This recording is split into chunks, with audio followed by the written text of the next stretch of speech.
se você acompanhou esses 2 vídeos anteriores até aqui, você já deve ter tido uma noção da importância da matemática no desenvolvimento da inteligência artificial e deve ter percebido que a gente está lidando com uma ferramenta que se baseia em estatística, nada além disso, né?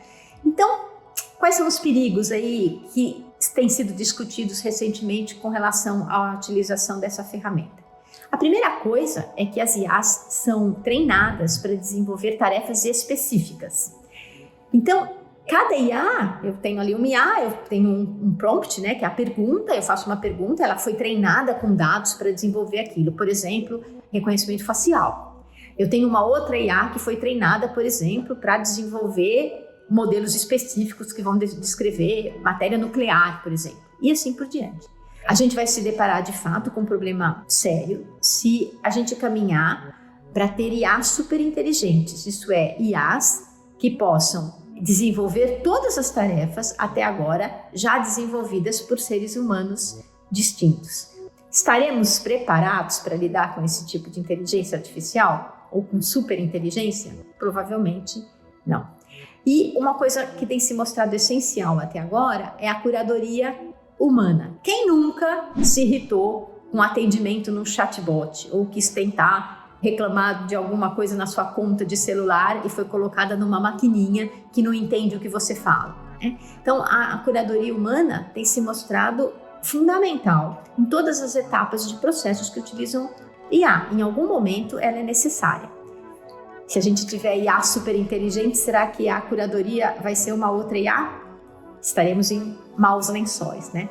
O outro assunto que tem ganho repercussão são a utilização de IAs como terapia. Então, as pessoas que estão de fato passando por um surto psicótico ou com uma tendência, tem alguma tendência suicida, a IA pode reforçar. Recentemente, a OpenAI, que foi quem desenvolveu o ChatGPT, foi processado nos Estados Unidos por pais de um adolescente que se suicidou após uma conversa com o algoritmo. Então, o chatbot validou os pensamentos suicidas de um rapazinho de 16 anos, deu meios para tentar ocultar tentativas fracassadas, escreveu a carta de suicídio e aí por diante, né?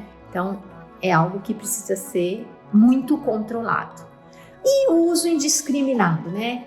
Isso já tem tido vários estudos, muitos deles desenvolvidos pelo MIT, que é o Massachusetts Institute of Technology, lá nos Estados Unidos, que mostra que o uso indiscriminado da inteligência artificial ou de ferramentas de inteligência artificial compromete a atividade cerebral, diminui a capacidade cognitiva das pessoas e os nossos jovens de hoje já estão expostos a isso. Então, como vai ser o futuro, é algo aí que não sabemos. Um outro estudo também do MIT, que chama de Genie-AI Divide, ele analisou o uso de ferramentas de inteligência artificial em business, né? E o que eles levantaram foi uma coisa surpreendente. Apenas 5% das iniciativas resultou de fato em ganhos de faturamento, enquanto 95% ou foram só gastos e as coisas se mantiveram estagnadas ou não tiveram impacto significativo nas operações. Então foi um resultado, eu diria, decepcionante para aquelas firmas que estão apostando muito em que a inteligência artificial resolva os seus problemas de fato. E aí, para a gente finalizar um pouquinho, eu queria rever a história, que eu já mencionei nos outros vídeos, de que a inteligência artificial se alimenta de dados. Portanto, temos que tomar muito cuidado com os nossos dados, sejam eles dados pessoais, fotos, o nosso CPF, né? A gente tem uma legislação, a Lei Geral de Proteção de Dados, que fala dos dados pessoais e os dados pessoais sensíveis. Então, são dados que, se a gente não quiser que sejam espalhados por aí, a gente tem que guardar, porque eles são nossos. Quando a gente fala em reconhecimento facial, né? Também tem as nossas íris, que são únicas das pessoas. E tem os dados das pesquisas dos pesquisadores, né? Se a gente não quiser que eles sejam disseminados e utilizados, seja por IA, seja por outros pesquisadores, enquanto a gente ainda não terminou nossas próprias pesquisas, eles precisam ser muito bem guardados e não devem ser colocados em nuvens, que não são nuvens públicas, né? Com as nuvens privadas que estão aí nas mãos das Big Techs. E aí esses 2 livros que eu coloco aí na tela, né? Tem o Big Steal e o Data Grab.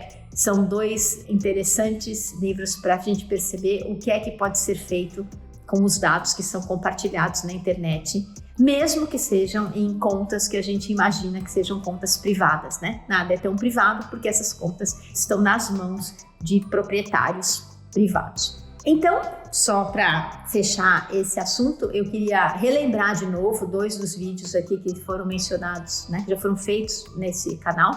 O 148, que fala da importância de inteligência artificial nas escolas, porque isso que eu tentei explicar em 3 vídeos muito curtos é fundamental para que as crianças, os jovens, os adolescentes entendam o funcionamento de IA. A gente precisaria ter campanhas massivas que não estão existindo sobre o fato de que esses se chamam deepfake, né? Como é que eles são gerados? Como é possível usar dados que estão aí para pegar, por exemplo, o meu rosto, a minha voz e falar coisas que eu nunca disse.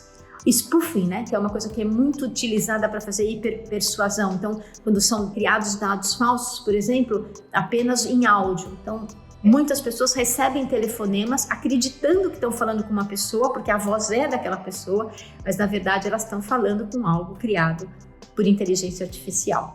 E o outro vídeo, que é o 176, que discute como é que o teorema de Gödel e a tal da máquina de Turing, né, que são os precursores do que a gente tem aí na computação, mostram que a gente está caminhando para algo muito próximo do funcionamento da nossa mente, mas não é igual, porque os padrões biológicos de raciocínio não são reproduzidos e as máquinas não têm empatia, que é o que aconteceu lá no exemplo que eu citei do rapaz que se suicidou porque achou que estava falando aí com um psicólogo real. Então, é fundamental que as pessoas entendam que estão lidando com uma ferramenta puramente matemática para elas saberem o efeito que isso vai ter ou não na sua vida. Então, para finalizar, eu também não tenho interesse de fazer propaganda de firma nenhuma, mas tirando aí o ChatGPT, que já está na sua versão 5, e o DeepSeek, que são muito famosos e bastante utilizados, né? Tem o Google, que desenvolveu o Gemini, tem o Copilot, tem a Alexa também, que não é lá das mais inteligentes, né? Mas a gente também tem 2 ferramentas de inteligência artificial brasileiras desenvolvidas a partir de palavras em português, que é o Maritaka IA e o Sabia. E também tem softwares livres que podem ser utilizados para quem tem interesse em desenvolver a sua própria ferramenta, como o Llama e o Llama 2. Então, se você gostou desse vídeo, compartilhe, mostre para as pessoas e não deixe de apoiar sempre as mulheres na ciência. Até mais!